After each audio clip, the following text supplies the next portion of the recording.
el planteo desde alguien que trabaja desde la ciencia política, cuestiones de sexo y género, es doble. Por un lado, yo creo, y es lo que hemos venido tratando de hacer en investigación o escribiendo, es cómo el género y la sexualidad interpelan los conceptos sobre los cuales trabajamos todo el tiempo. Por ejemplo, el de ciudadanía.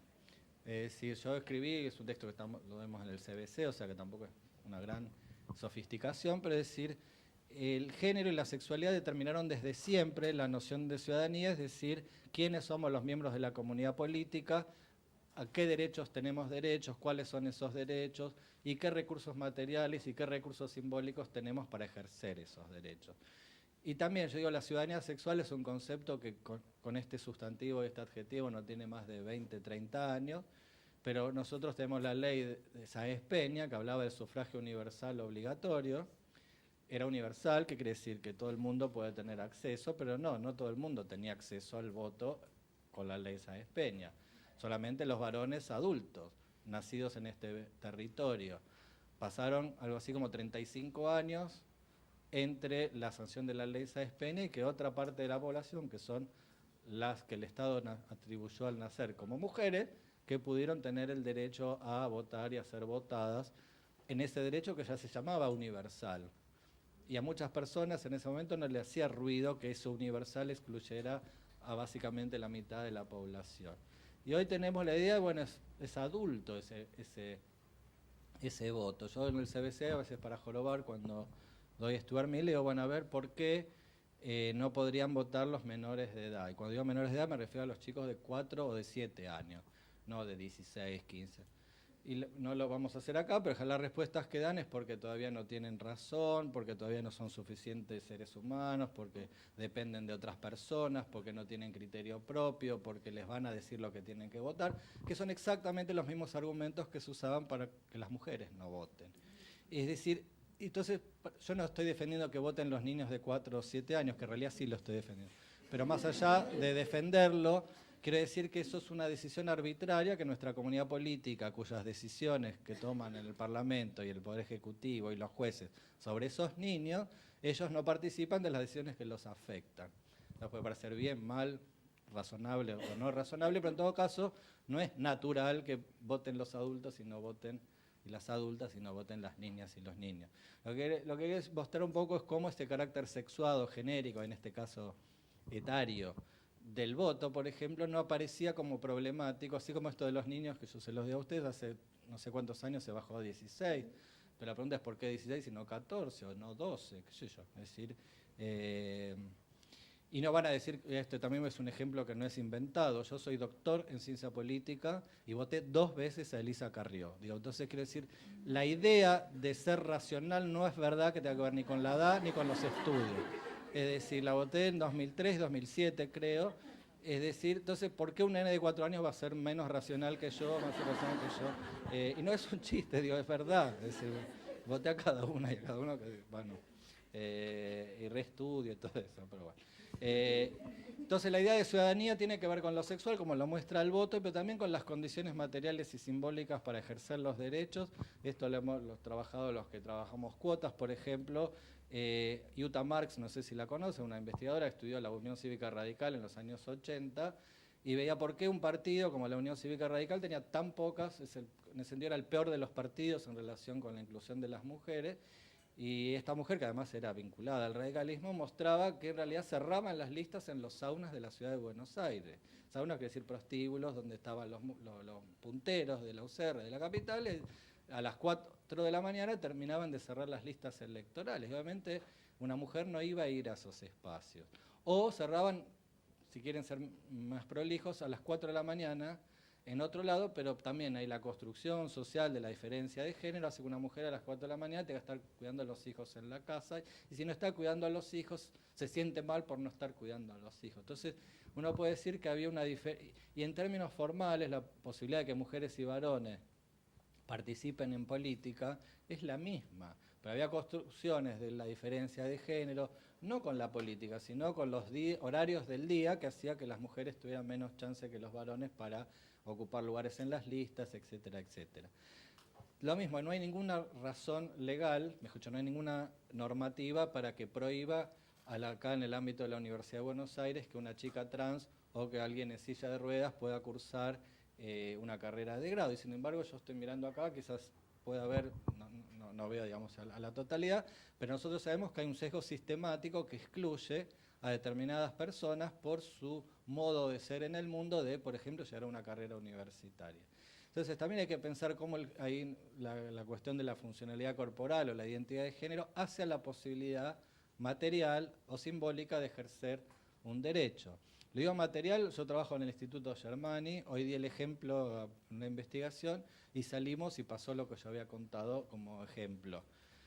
En el instituto nosotros no hay baños para discapacitados, si alguien en silla de ruedas no tiene posibilidad de hacer pis. Y yo dije, el otro ejemplo es que no puede, sexto piso, el ascensor siempre se rompe, uno no sabe si cuando sube después puede bajar. De hecho, cuando terminamos la reunión se había roto el ascensor.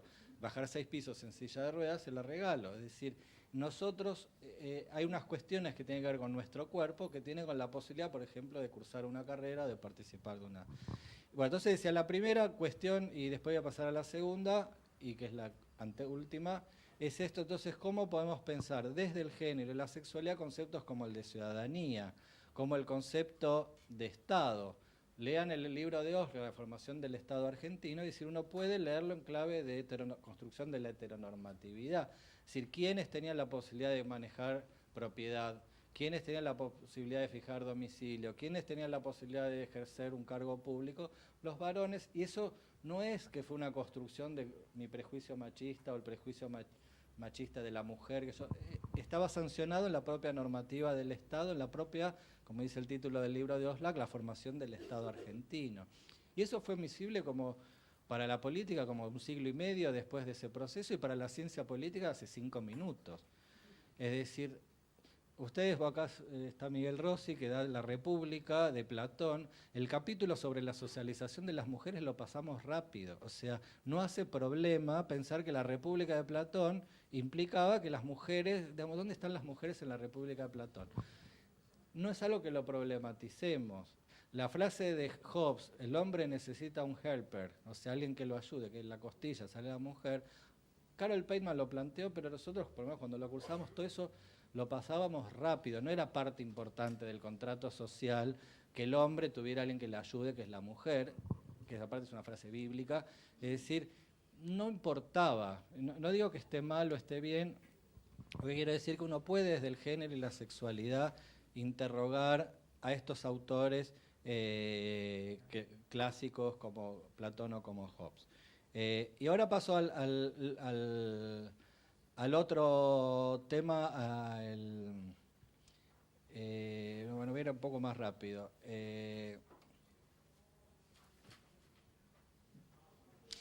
Y bueno, y la otra cuestión, y es la segunda, y con esto voy casi a terminar, es pensar el género y la sexualidad con las herramientas que nosotros pensamos, o los problemas que solemos pensar en ciencia política. Pregunta clásica, creo que era Easton, yo estudié me recibí en el 90, o sea, 28 años ya. No leo esos autores de hace 30 años, pero... Y el Laswell era que la ciencia política estudia sobre quién decide qué, cómo y con qué procedimientos, o alguno de esos politólogos clásicos de los años 50. Uno podría hacer esa pregunta también para el género y la sexualidad. ¿Cómo se toman las decisiones? ¿Cuáles son las estructuras de poder que hacen a las relaciones sexuales, a las relaciones de género? Pensar temas, el capitalismo es una relación social que es sexuada, es decir, todo el componente libidinal, el componente sexual del mercado de trabajo, del mercado segmentado por lo sexual.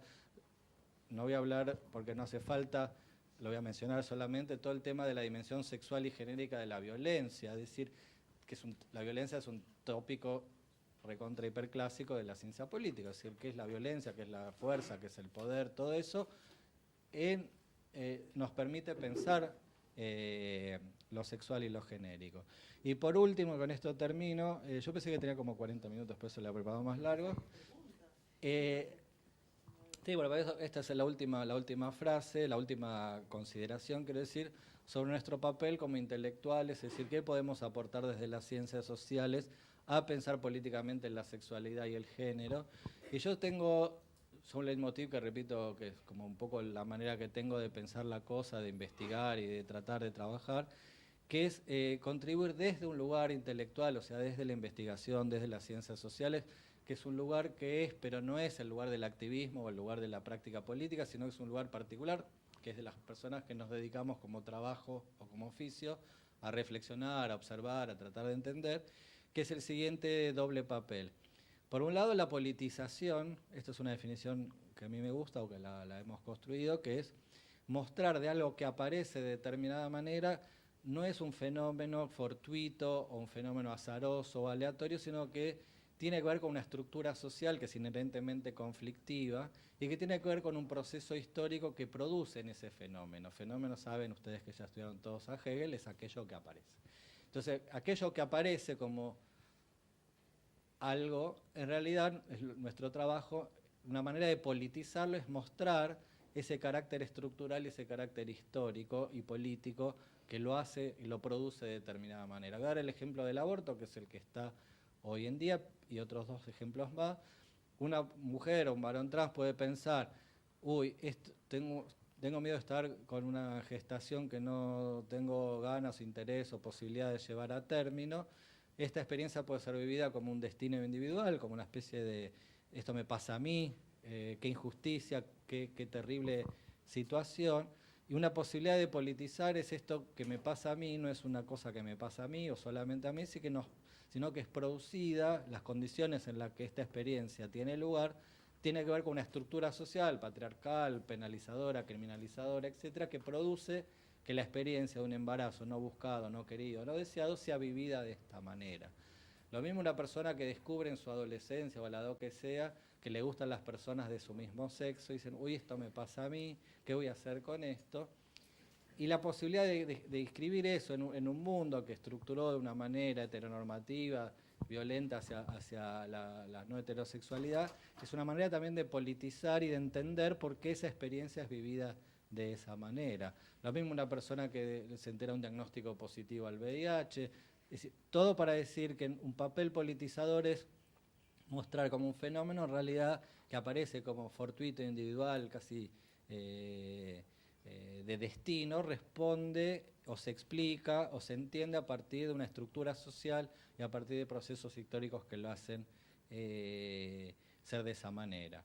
Y el segundo aspecto relativo a esta, y en ese sentido es un papel que podemos contribuir desde la investigación, desde la ciencia social, a tratar de entender por qué, por ejemplo, la interrupción de un embarazo, desde hace unas décadas este país consideró que era un crimen y esperemos dentro de algunas semanas va a dejar de considerarlo. Pero en todo caso, es decir, poder mostrar la historicidad de esa experiencia, ¿no? Y el otro tema, y con esto es la última cosa que quiero decir, es otro papel relacionado con esto del aborto, con la homosexualidad, con el VIH, con todas estas experiencias que pueden ser vividas como destino individual. Otra manera de politizarlas, que es otra contraparte de esto que acabo de decir, es inscribir esa experiencia individual en una narrativa colectiva y una experiencia política. Y esto lo vemos con el famoso yo aborté de las mujeres que salían a decir, bueno, esto no me pasa a mí sola, no le pasa a ella sola, nos pasa a muchas y nos pasa por este tipo de situaciones. Es la posibilidad de inscribir eso que me pasa a mí en una narrativa colectiva. Así nacieron, esto ustedes, si cursaron ya no sé qué materia, pero en la que ven a Hannah Arendt, ustedes saben que en el discurso sobre Lessing, Hannah Arendt dice uno solo se puede defender políticamente en los términos de la identidad en las cuales es atacada o atacado. Cuando ella dice yo no me sentía judía particularmente, pero cuando me empezaban a atacar como judía, solo me podía defender políticamente como judía, ni como ciudadana, ni como mujer, ni como alemana, ni como filósofa. Bueno, en todos estos casos, es decir, ¿por qué la sexualidad o el estado de salud o alguna práctica tienen que ser la base de una identidad política? Ninguno de nosotros hace una identidad política por ser vegetariano o vegetariana, pero si empezaran a perseguir a los vegetarianos, bueno, uno tendrá que pelear desde ese lugar esa opción, no sé, alimentaria. Todo para decir que esto de la inscripción en narrativas colectivas también es una de las cosas que podemos contribuir desde las ciencias sociales, porque otra de las cosas que hacemos todo el tiempo es registrar, es decir, contar cosas que nos cuentan otros. Queda medio bobo dicho así, pero lo que hacemos en investigación es que ahora hacemos entrevistas leemos textos y los escribimos y contamos lo que otra gente nos contó.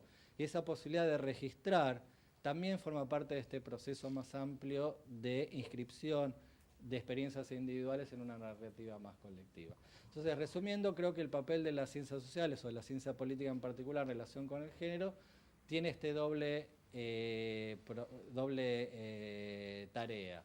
Por un lado, pensar los conceptos, yo tenía más acá, pero ciudadanía, Estado, poder, mercado, todas las cosas que estudiamos nosotros, normas, desde una mirada generalizada y sexualizada, y por otro lado también pensar, que esto es quizás más obvio para ustedes, lo genérico y lo sexual, no como algo puramente biológico, ni siquiera principalmente biológico o orgánico, sino que tiene que ver con modos sociales históricos y además políticos de haber sido construidos. Bueno, ya está.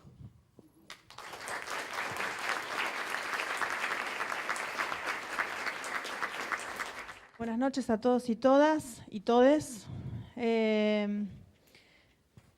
Yo vengo a compartirles un poco una mirada de la historia del movimiento LGBT. Aclaro, siempre lo digo, que es una mirada y es un recorte porque si tuviéramos que contar toda la historia estaríamos muchos años acá contándola. Y es una mirada porque, por supuesto, que es una mirada desde la Federación Argentina LGBT y desde algunos compañeros y compañeras de la Federación. Este es un PowerPoint muy largo, vamos a pasar algunas partes porque si no vamos a estar mucho tiempo. Así que empezamos con la primera organización de diversidad sexual de América Latina que surge en Argentina, particularmente, que es Nuestro Mundo, en 1967. Esta es la primera de la que se tiene registro, por lo menos, y uno de esos registros que se encontró, de hecho, es un boletín que tiene fecha 1 de noviembre y que le da origen al cambio de fecha que hay en Argentina de la Marcha del Orgullo. No sé si saben, la Marcha del Orgullo en Argentina es en noviembre, tiene que ver con esta organización, de la que genera este boletín que se encontró con la fecha de 1 de noviembre, ¿no? Entonces, para quienes saben que la Marcha del Orgullo es en noviembre, tiene que ver con esta organización. Esta organización es parte del Frente de Liberación Homosexual, que es un frente que nucleaba varias organizaciones, voy contando rápido, que estaba compuesto por, en la mayoría de los casos, militantes de la izquierda peronista y la izquierda trotskista, ¿no? Acá están en una movilización, arriba no se ve, pero dice: para que reine en el pueblo el amor y la igualdad, libertad a los presos políticos. Es una foto en la Asunción de Cámpora, en este caso en particular. Sigamos. Bueno, la mayoría de los militantes y las militantes de este frente luego se exiliaron, algunos fueron desaparecidos y detenidos durante la dictadura, pero concretamente estas organizaciones dejaron de existir o pasaron a la clandestinidad durante la dictadura militar. En el 83 vuelve la democracia y empiezan a surgir nuevas organizaciones de diversidad sexual en Argentina. Por un lado, en el 83, Lugar de Mujer. Menciono Lugar de Mujer porque si bien era una organización del movimiento de mujeres y del movimiento feminista, ahí se reunían muchas mujeres lesbianas y de ahí surgieron varias de las organizaciones de mujeres lesbianas en Argentina. Y en abril del 84, la Comunidad Homosexual Argentina, que surge de una reunión en un boliche de diversidad sexual que se llama en realidad, creo que se llama Contramano. Ahí se reúnen todos varones gays y deciden fundar la CHA, producto en ese momento de la cantidad de racias que había en los lugares de encuentro de diversidad sexual en aquel momento. ¿Qué pasaba en los años 80, en los 90, en la comunidad LGBT o en la diversidad sexual en general? Había racias en los lugares de encuentro, persecución y hostigamiento policial permanente, torturas y asesinatos, discriminación en todos los ámbitos, familiar, educativo, laboral, de salud, falta de acceso a todos los derechos. Seguimos.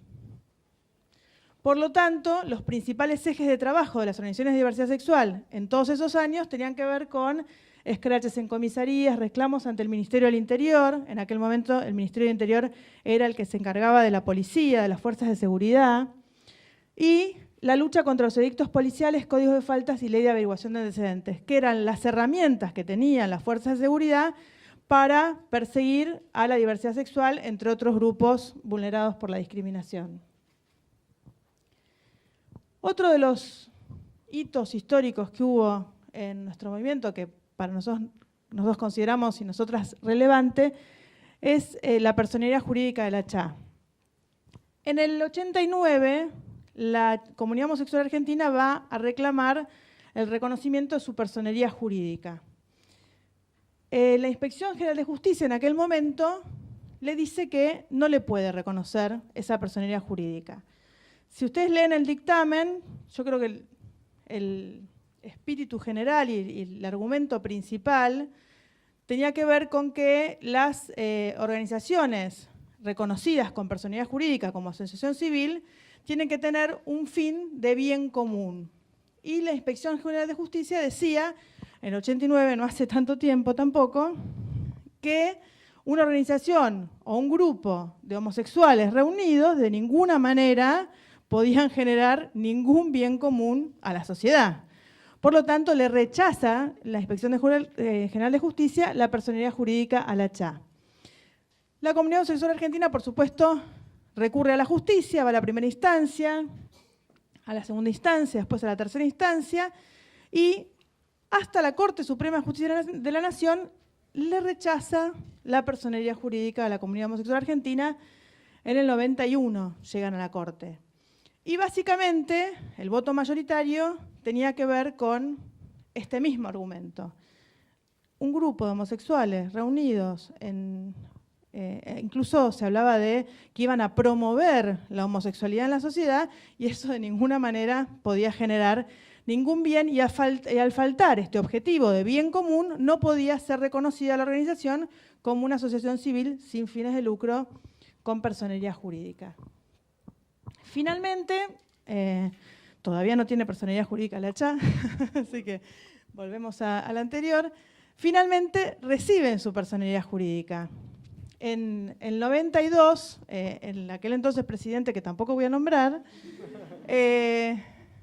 les da vieron que en esa época se gobernaba prácticamente por decretos, que hubo un montón de decretos. Bueno, uno fue bueno.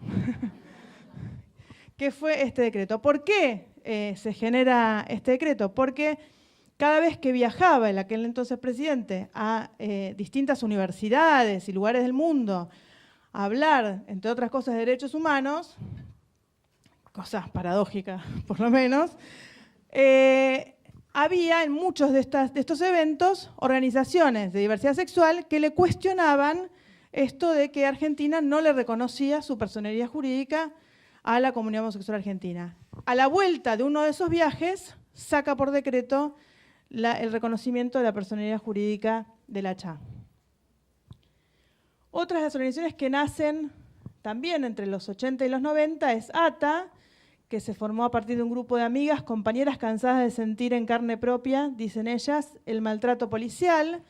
En uno de esos allanamientos que tienen de sus propios domicilios y persecución de la policía, un grupo de amigas deciden organizarse para dar respuesta a esa persecución de la policía y forman ATA, que primero tiene una sola T, Asociación de Travestis Argentinas, y después se le van agregando T, transexuales y transgéneros, a la sigla.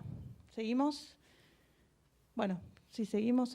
En el 98 también nace La Fulana, que es una organización de mujeres lesbianas y bisexuales que todavía existe. Seguimos así. Sí. Fui una de las fundadoras en aquel momento. Cuando hablábamos de los edictos policiales, cuando se fundó la federación, por lo menos, había 17 distritos del país que criminalizaban la homosexualidad y el travestismo. 16 cuando se terminó de fundar, 17 justo antes. Uno de esos uno de esos edictos que existían, en realidad antes de fundarse la federación ya se había derogado, era el de la Ciudad de Buenos Aires, que en el inciso F, por ejemplo, decía, daba pena de arresto y de multa por distintos motivos, entre ellos exhibirse vestidos o disfrazados con ropas del sexo contrario, decía el inciso F. El inciso H, incitar a ofrecerse públicamente al acto carnal sin distinción de sexos. El inciso I, encontrarse un sujeto conocido como pervertido en compañía de un menor de 18 años. Estos artículos existían, les digo, en la Ciudad de Buenos Aires se derogó en el 96, pero al momento de fundarse la federación en el 2005 había 16 distritos del país que todavía criminalizaban la homosexualidad y el travestismo expresamente, porque después había otros artículos que lo hacían abiertamente. Por ejemplo, hablaban de atentado al pudor, o escándalo, o problemas relacionados a palabras como buenas costumbres. Y esas palabras abiertas que interpretaba la policía a su antojo daban lugar a coimas, detenciones arbitrarias y a veces incluso torturas en las comisarías. Sigamos. Les decía que en la Ciudad de Buenos Aires se derogó en el 96, pero todavía 16 provincias criminalizaban la homosexualidad y el travestismo al 2005. El último artículo que se derogó, que criminalizaba expresamente la homosexualidad y el travestismo, fue en, ¿qué año dicen?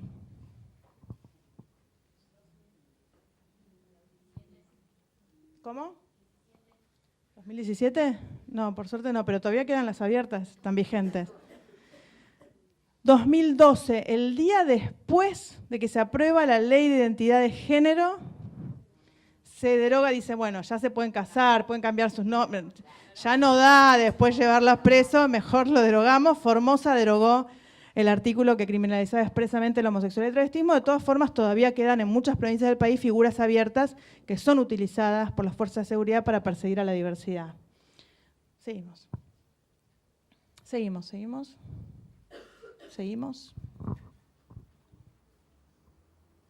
Bueno, este fue uno de los casos que llevaron las organizaciones a las organizaciones internacionales como denuncia, que es el caso de Vanessa Ledesma, que fue detenida en una comisaría de Córdoba y su acta de defunción decía que había muerto en la comisaría por causas naturales.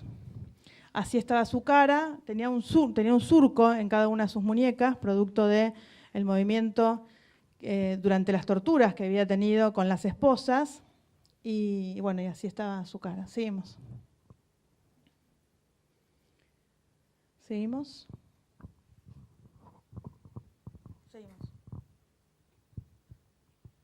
Bueno, la constitución de la anterior, para comentarles un momento también histórico muy importante para la diversidad sexual, fue la aprobación de la Constitución de la Ciudad de Buenos Aires, porque fue no solamente la primera constitución, sino la primera herramienta jurídica en el país que menciona la no discriminación por orientación sexual. En la puerta de la constituyente estaban las organizaciones de diversidad reclamando la inclusión de este artículo, el artículo 11, que es básicamente el derecho a ser diferente, y dentro de las tipologías contra la discriminación se reclamaba la inclusión de la orientación sexual y la identidad de género. Como los legisladores pensaron que el artículo estaba quedando demasiado largo, porque tenía demasiadas tipologías discriminatorias, hicieron un recorte y consideraron que, bueno, que orientación sexual era más o menos lo mismo que identidad de género y que entonces quedaba orientación sexual y eso englobaba todo. Entonces quedó en la Constitución de la Ciudad de Buenos Aires orientación sexual, pero no quedó identidad de género como una de las tipologías discriminatorias en la Constitución. Pero de todas formas fue una herramienta, un momento muy importante porque por primera vez se expresaba en una herramienta jurídica la discriminación por orientación sexual. Seguimos. Bueno, acá no se lee nada, pero yo siempre muestro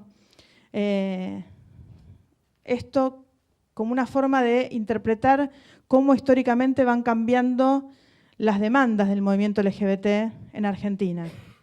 Y acá, diría, podemos ver, si lo pudieran ver, pero no lo pueden ver, pero desde el 92 van a ver que hasta el 2002, 2003.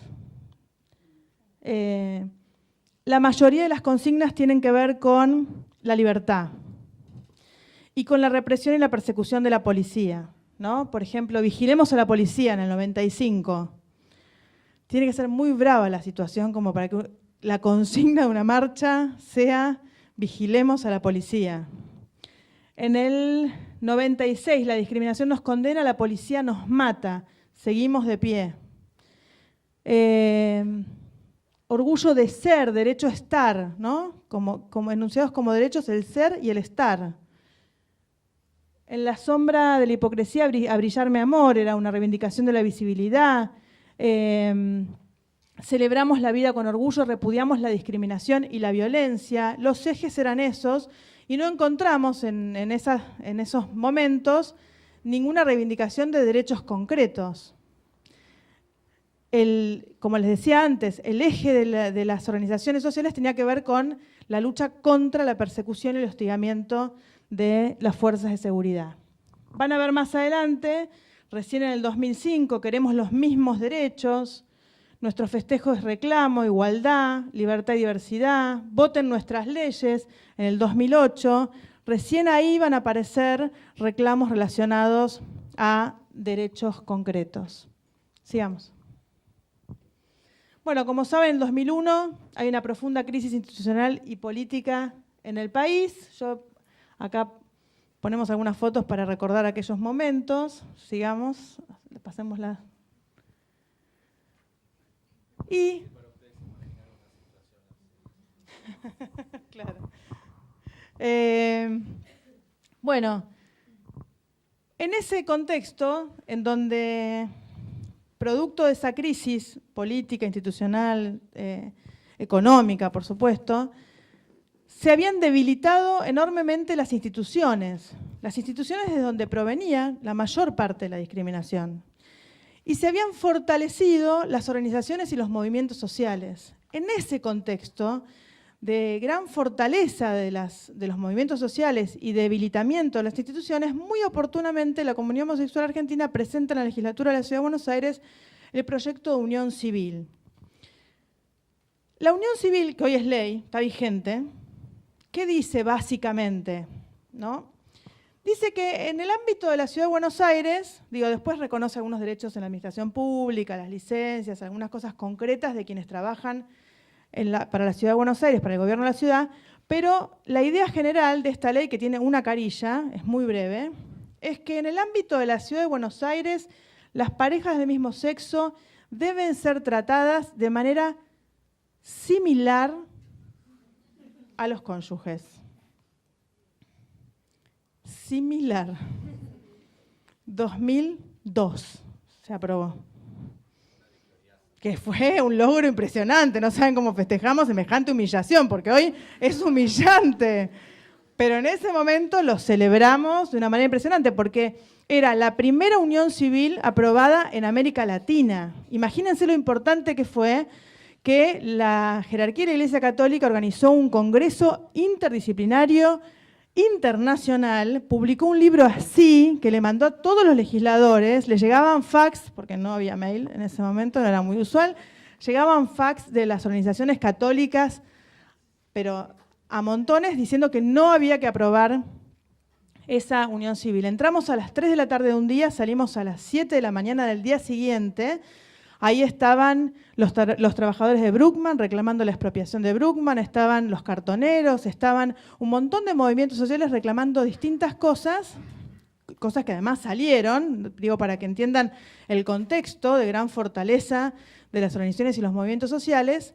Y ahí estábamos reclamando esta unión civil que simplemente decía que en el ámbito de la Ciudad de Buenos Aires nos tenían que tratar parecido a las parejas heterosexuales. Por supuesto, el proyecto original no decía similar, hablaba de familia, hablaba de igualdad, pero todo eso tuvo que ser sacado para que sea aprobado. Se aprobó por 28 votos contra 10. Bueno, pero 28 no tenés quórum. Por lo tanto, primero, necesitábamos que los 10 que votaban en contra se quedaran en el recinto para votar en contra, porque si no, no salía la unión civil. Y de hecho, lo estiraron hasta las 7 de la mañana del día siguiente para tratar de que no saliera. Y finalmente, y con además la insistencia de tanto la Chá como la fulana que estaban en el recinto y que perseguíamos a los legisladores hasta el baño para que volvieran al recinto y no se fueran para otro lado, finalmente logramos que se aprobara en la Ciudad de Buenos Aires esta unión civil. Algunos de los principales opositores a esta unión civil fueron, por ejemplo, Santiago de Estrada, Enríquez, que hoy son funcionarios del Gobierno Nacional o diputados nacionales, que además son los que impulsan hoy el proyecto de pseudo-libertad religiosa, que es, bueno, otro capítulo interesante.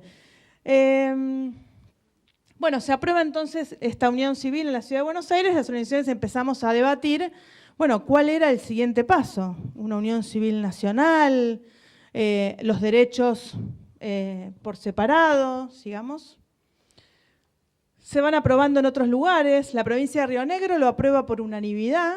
La legislatura provincial fue la única legislatura provincial que lo aprobó por unanimidad, y fue por unanimidad. Y se aprobó también en Villa Carlos Paz y Río Cuarto.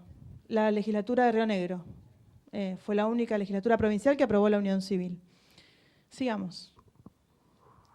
Después viene el gobierno de Néstor Kirchner, que con algunas políticas, a ver, sigamos, a ver si lo pusimos, con algunas políticas en materia de derechos humanos que daban cuenta de un cambio de paradigma en la política de derechos humanos en Argentina. Y esto fue importante porque las organizaciones de diversidad analizamos en ese momento, en los debates, de cuál era el siguiente paso, estos hechos que iban ocurriendo que cambiaban la política de derechos humanos en Argentina.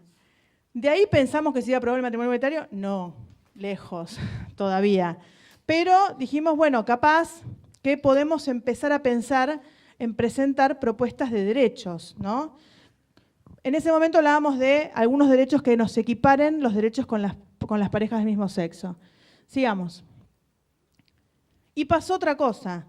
Nos convocaron las organizaciones de diversidad sexual por primera vez a realizar un diagnóstico de cuál era la situación de la diversidad sexual en Argentina y cuáles eran las políticas públicas que había que desarrollar para revertir esa situación de discriminación que vivía la diversidad sexual en Argentina.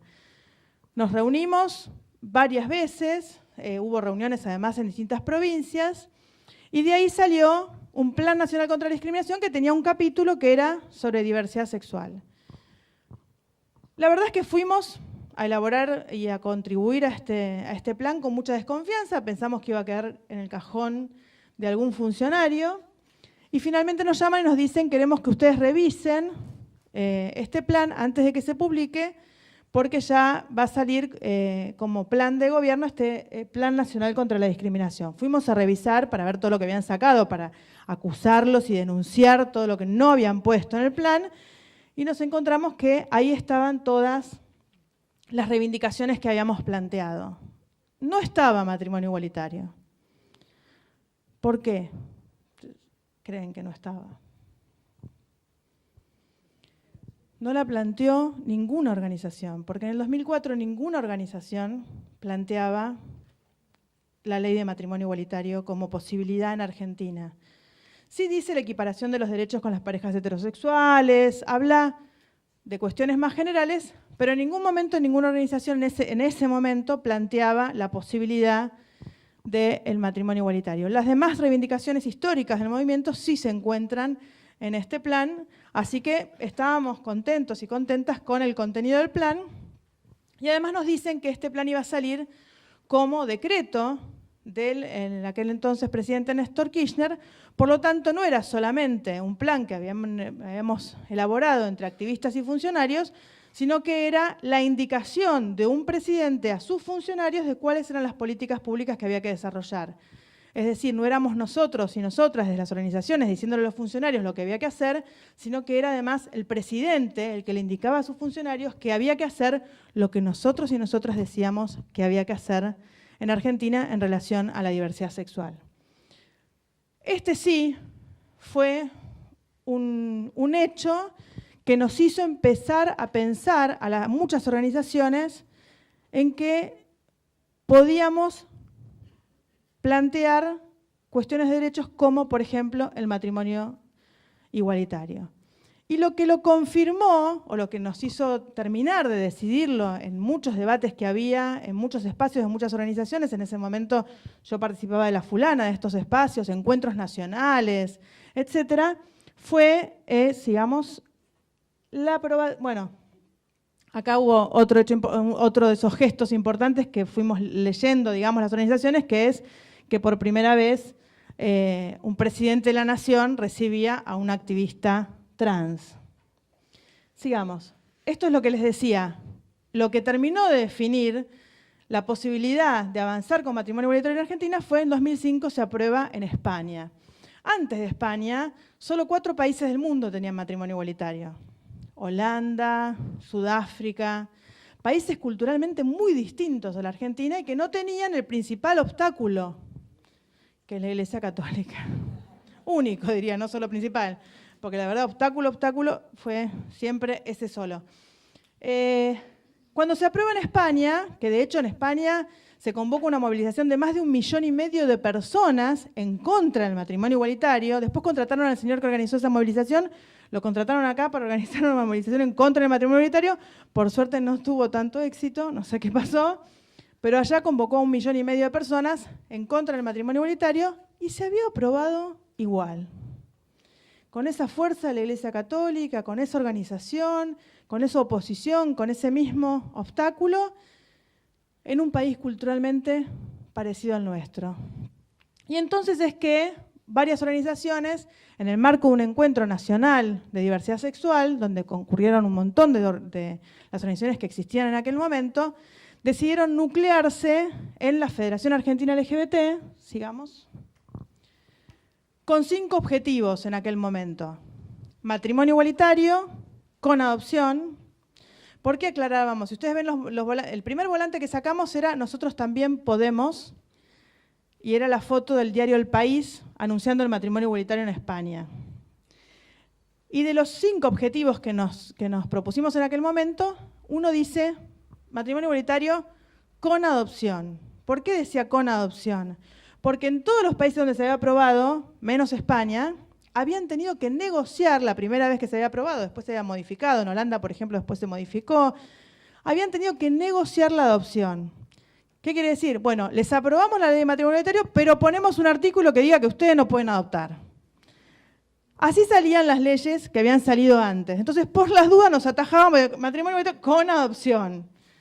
El otro objetivo, por supuesto, era la ley de identidad de género, que aunque todos coincidíamos y todas coincidíamos en que era la ley prioritaria, era una ley muy difícil de instalar en la sociedad. Cuando hablábamos de identidad de género no nos entendía nadie. Pero llegaban a hacer preguntas tan ridículas como, porque ni el género se entendía en ese momento prácticamente. Entonces, ¿género qué? ¿Tela? ¿Identidad? ¿Qué tiene que ver la tela con...? Entonces, nos hicieron, te juro que es real, nos hacían preguntas. Entonces era muy difícil instalar un tema que en ese momento no entendía nadie. Entonces, lo que fuimos haciendo es instalar matrimonio igualitario, que ni bien lo mencionábamos, ya salía en todos lados, e ir hablando del tema de la identidad de género a medida que hablábamos del matrimonio igualitario.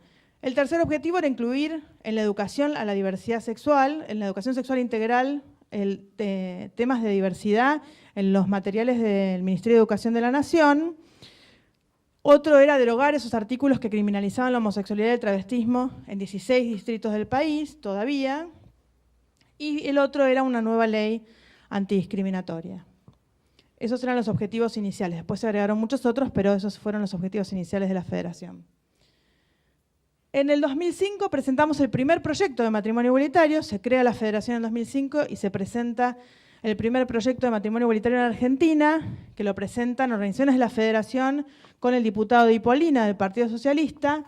En el 2007 lo presenta la senadora Vilma Ibarra y la diputada Silvia Asburger. En 2008 lo presenta el INADI también, la diputada Juliana Di Tulio, y en el 2010 lo presenta Diana Conti. Fueron todos los proyectos de matrimonio igualitario que se presentaron en Argentina. La mayoría de esos proyectos, el 2005, 2007, tenían firmas de diputados de distintos bloques, no solamente del Partido Socialista y del Frente para la Victoria, sino que había diputados de distintos bloques políticos que acompañaban con su firma esos proyectos. Sigamos. En el 2007, recién 2 años después, presentamos el proyecto de identidad de género. Tardamos mucho más en elaborar ese proyecto, pero un proyecto mucho más complejo, que además tenía experiencias en el mundo bastante más complejas también. Decirles, por ejemplo, que la Ley de Identidad de Género alemana fue declarada inconstitucional en todos sus artículos prácticamente. ¿Por qué? Porque si vos querías cambiarte tu nombre o tu sexo en los documentos o querías acceder a algún tratamiento de reasignación de sexo, tenías que, por ejemplo, ser estéril. Tenías que someterte a una operación para ser estéril. Y así un montón de requisitos que fueron declarados inconstitucionales en Alemania y en otros países del mundo. En general, todos los países, hasta que Argentina aprueba la Ley de Identidad de Género, requerían de un diagnóstico de disforia de género para poder cambiar la identidad o acceder a tratamientos y cirugías de reasignación de sexo. Cuando nosotros discutíamos con los militantes de otros países respecto de por qué ponían esto como requisito, porque en algunos países incluso lo defendían las propias organizaciones trans, decían que la única forma de acceder a los tratamientos y cirugías de manera gratuita o a través de la seguridad social era ponerlo como enfermedad. Nosotros le decíamos, pero si el embarazo no es una enfermedad y está cubierto en la seguridad social. Bueno, esto discutíamos con algunos militantes de otros países y nosotros nos parecía importante que no se patologizara las identidades trans para poder acceder a los derechos que reconoce la Ley de Identidad de Género. Otra cosa que no sucedía en otros países, por ejemplo, no incluía niños, niñas y adolescentes. Los cambios registrales o el acceso a tratamientos y cirugías era a partir de los 18 años. Y nosotros nos preocupaba que la identidad de género en general aparece a muy temprana edad, a veces 4, 5 años, 7. Y si no incluíamos a esos niños y niñas en el acceso a los derechos, íbamos a dejar afuera a un sector muy vulnerado por la discriminación y la violencia, y era importante incluirlos e incluirlas. Y por último, tampoco incluían a las personas migrantes. El argumento era que si la partida de nacimiento no se puede cambiar porque es de otro país, tampoco se podían cambiar los documentos en el país que aprobara la ley. Entonces, tampoco en ningún país accedían las personas migrantes a los cambios registrales o los tratamientos y cirugías. Finalmente, acá también salió incluyendo a las personas migrantes, no en la ley, pero sí en la reglamentación, que dice, hay un párrafo, que aparte recuerdo con mucho cariño, porque era una preocupación que no lo hubiera incluido la ley, y finalmente está en la reglamentación, que dice que otros países del mundo no reconozcan un derecho tan fundamental como la identidad de género, no puede ser excusa para que Argentina no lo reconozca. Y por lo tanto incluye a las personas migrantes que, aunque no cambien su partida de nacimiento, sus documentos en Argentina tienen que expresar la identidad autopercibida. Sigamos. Vos decís, me estoy pasando, ¿no? Voy rápido, bueno. Después, en el 2007 también presentamos el primer amparo por matrimonio igualitario. Sigamos, vamos más. En el 2008 se hace el primer Programa Nacional de Diversidad Sexual en el INADI, fue el primer espacio de política pública, ¿no? Porque de otros grupos vulnerados había siempre un montón de espacios, el Consejo Nacional de las Mujeres, el lugar de personas con discapacidad. Ahora, la diversidad sexual no tenía ningún espacio en el Estado que trabajara en política pública relacionada a diversidad sexual. Creamos entonces en el 2008 en el INADI el primer Programa Nacional de Diversidad Sexual. Sigamos. Después viene el gobierno de Cristina Fernández, sigamos. Y en el 2008 también se reconoce por primera vez a los concubinos, la pensión por viudez a los concubinos del mismo sexo. La ley decía que para tener una pensión por viudez, si fallecía tu pareja con la que estuviste hace 20 años, 30 años, 40 años, con la que estabas, para poder acceder a la pensión tenías que demostrar que durante los últimos 5 años, por lo menos, vivías en aparente matrimonio. Una jueza había dicho, en un caso de una pareja que había convivido durante 30 años, que si no podíamos acceder al matrimonio, tampoco podíamos aparentarlo.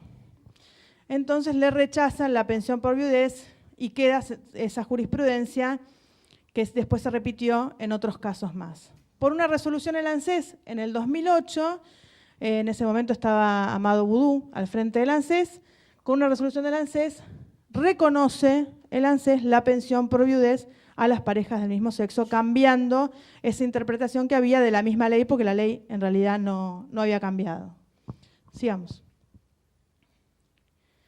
La Federación presenta el segundo y tercer amparo por matrimonio igualitario. La idea era recurrir a la justicia con 2 objetivos. Primero, el reconocimiento de la justicia de nuestro derecho a acceder al matrimonio, pero además porque cada amparo era una historia para contar en relación a por qué era necesaria la ley de matrimonio igualitario en Argentina, que tenía que ver con derechos concretos, con historias concretas, con personas concretas que necesitaban sus derechos y que tenía que ver también con el acceso a la igualdad, que como mensaje sobre todo el Estado es fundamental para luchar contra la discriminación y la violencia de la vida cotidiana. Siempre decimos, cuando nosotros luchábamos por matrimonio igualitario y nos decían otras organizaciones o incluso algunos sectores que primero estuvieron en contra de la unión civil, pero después nos la querían dar como en moño, como ahora la educación sexual, viste que ahora todo el mundo quiere educación sexual, todo para que no se haga la ley de aborto, pero en ese momento todo el mundo estaba de acuerdo con la unión civil,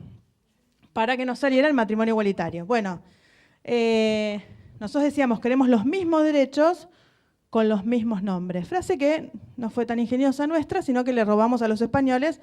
Cuando ellos pelearon por matrimonio igualitario usaron esa misma frase. ¿Y por qué decíamos con los mismos nombres?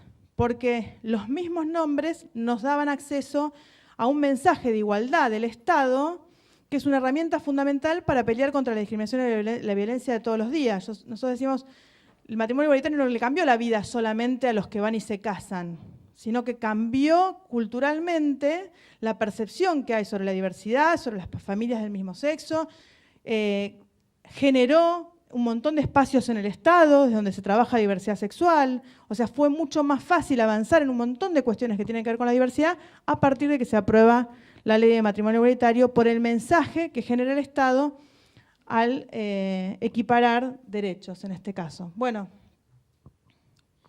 seguimos. Se presenta el cuarto amparo. El cuarto amparo fue el amparo en donde por primera vez la justicia nos da la razón y nos dice, en el primer amparo lo que dice es que es inconstitucional la parte del Código Civil que decía que el matrimonio tenía que ser entre un hombre y una mujer. En realidad hablaba del consentimiento, el código, y decía que el consentimiento lo debe dar el hombre y la mujer. Entonces nosotros teníamos 2 argumentos por las dudas. Uno era, no dice que tiene que ser a la vez hombre y mujer, puede ser en un acto 2 mujeres, en un acto 2 varones, en un acto... Entonces en realidad el código no dice nada y otra interpretación era, bueno, si lo dice es inconstitucional. Entonces la primera jueza dijo, bueno, es inconstitucional. La segunda jueza, que también tuvimos un fallo favorable, la segunda, o sea, a partir del cuarto y el quinto amparo, el cuarto la jueza dijo es inconstitucional, el quinto la jueza dice, el código no dice nada. Hay una laguna jurídica, por lo tanto, se pueden casar. Y así es como se casan 9 parejas antes de la ley de matrimonio igualitario. La primera no fue tan fácil porque salió el fallo, los chicos se podían casar, salimos a celebrar el fallo, pero pensamos, bueno, lo van a apelar igual. Esto va a durar poco, salgamos a festejar, pero esto... nos llama un periodista, que además era militante de la Federación, nos dice, nos acabamos de enterar que el gobierno de la ciudad no va a apelar el fallo. Increíble. Sí, increíble. Pero bueno, no lo apeló. Si no apelaba el fallo el gobierno de la ciudad, en aquel entonces nuestro actual presidente de la Nación, si no lo apelaba, quedaba firme. Si quedaba firme, se podían casar. le decimos a los chicos, miren, se pueden casar, no tenían muchas ganas de casarse, pero bueno, se tenían que casar. En ese momento todo el mundo, las personas que presentábamos amparo ni pensábamos que nos íbamos a casar. Así que era pura militancia eso de presentar amparo. Pero acá le dijimos, mira, lo siento, pero se tienen que casar ahora, va a quedar firme. Finalmente queda firme el fallo, sacamos turno en un CGP, vamos al CGP, estábamos nosotras, abuelas de Plaza de Mayo, periodistas, gente de la cultura, del arte, todos para festejar el primer matrimonio igualitario en América Latina. Justo el día anterior, al jefe de gobierno de aquel entonces lo llama Bergoglio. Lo cita a una reunión. Mientras tanto, y paralelamente, el Colegio de Abogados ¿cómo se llama? Colegio de Abogados Católicos. Sí, tiene un nombre muy parecido al Colegio de Abogados, pero no es el colegio público, es una cosa, bueno, que son los abogados de los represores de la última dictadura, imagínense los abogados que hay ahí, presentan una cosa muy extraña, un pedido a una jueza civil de familia, no se sortea ni nada, es una cosa absolutamente antijurídica. Se presentan a la jueza amiga y le dicen, tiene que interrumpir este matrimonio porque es una debacle para la sociedad, para la familia, para las instituciones, y tiene que impedir este matrimonio. La jueza emite una orden solicitando que se suspenda el matrimonio, que no se celebre el matrimonio. Entonces, el jefe de gobierno tenía la jueza esta, absolutamente antijurídico, no era legítimo, no había sido sorteada esa jueza, era un desastre a nivel jurídico, que decía que no se podía celebrar, y la jueza que había dicho que sí, que además la llevamos al evento del matrimonio para que lo vuelva a decir por las dudas, ¿no? Bueno, finalmente, ¿qué decide el gobierno de la Ciudad de Buenos Aires? No se casan. Empezamos a buscar en aquel momento, bueno, tenemos una orden que dice que se tienen que casar, alguien la tiene que cumplir. Entonces empezamos a buscar algunos gobernadores, hablando con algunas personas relacionadas con algunos gobernadores, a ver si había uno que quisiera cumplir la orden de esta jueza, que era de la Ciudad de Buenos Aires. Le preguntamos a un par, finalmente la gobernadora Fabiana Ríos de Tierra del Fuego dice, vengan a Tierra del Fuego y los casamos en Tierra del Fuego. No dijimos nada en ese momento, por la duda que apareciera alguna otra orden más, de algún otro juez u otra jueza. No dijimos nada, fuimos en secreto a Tierra del Fuego, los escondimos en un hotel durante un tiempo y fuera del horario de apertura del registro civil, nos metimos en una camioneta de registro civil y se quedó la jueza de paz para casarlos. Lo que generó bastantes complicaciones porque, imagínense, un evento como ese había que difundirlo. ¿Y cómo lo difundíamos sin decirle a nadie? Era re complicado. Bueno, le pedimos al INADI en aquel momento que pusiera una antena arriba del registro civil de Tierra del Fuego para transmitir en el momento la señal y que cualquier medio de cualquier lugar del mundo pudiera agarrar esa señal y transmitirla en vivo.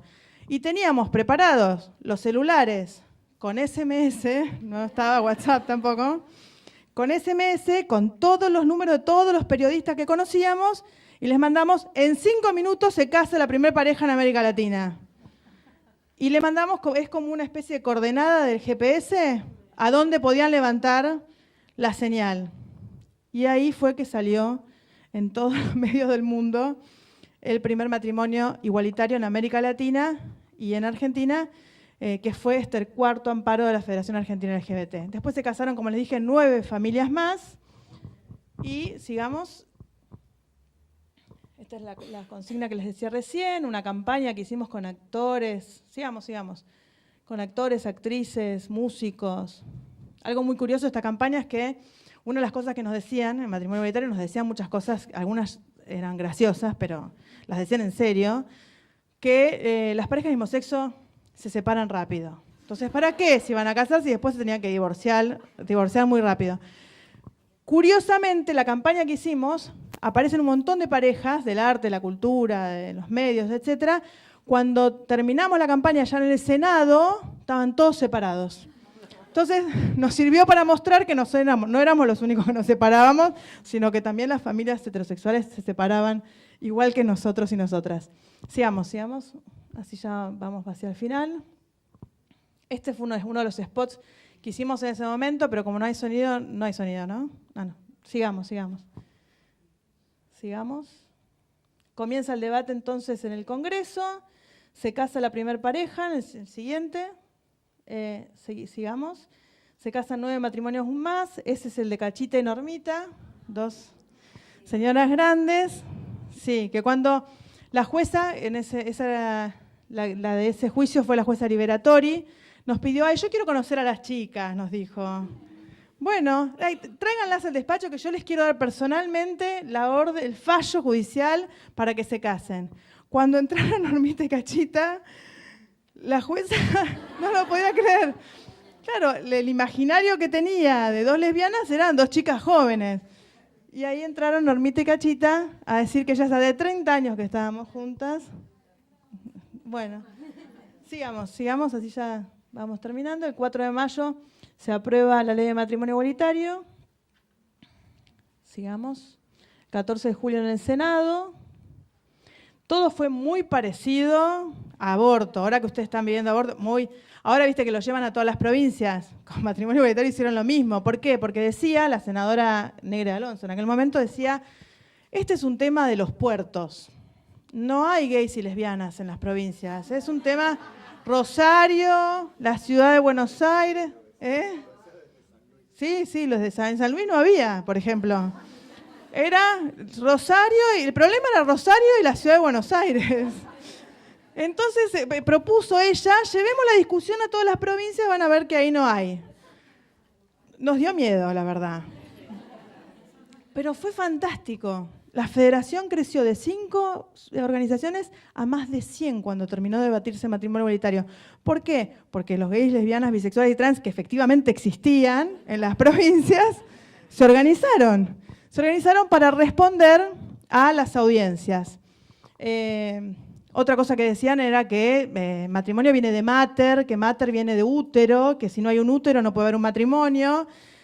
Y nosotros le decíamos, bueno, salario viene de sal. Si te pagan con sal a fin de mes, no vas a estar muy contento. Bueno, finalmente entonces se aprueba matrimonio igualitario. Y sigamos. Bueno, lo dejamos ahí porque después vienen otras leyes más, pero ya para ir cortando y dar lugar a las preguntas. Gracias. Muchas gracias, buenísimo. Vamos a recoger algunas preguntas y...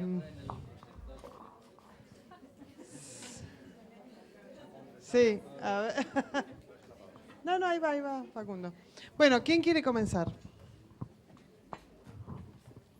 ¿A vos?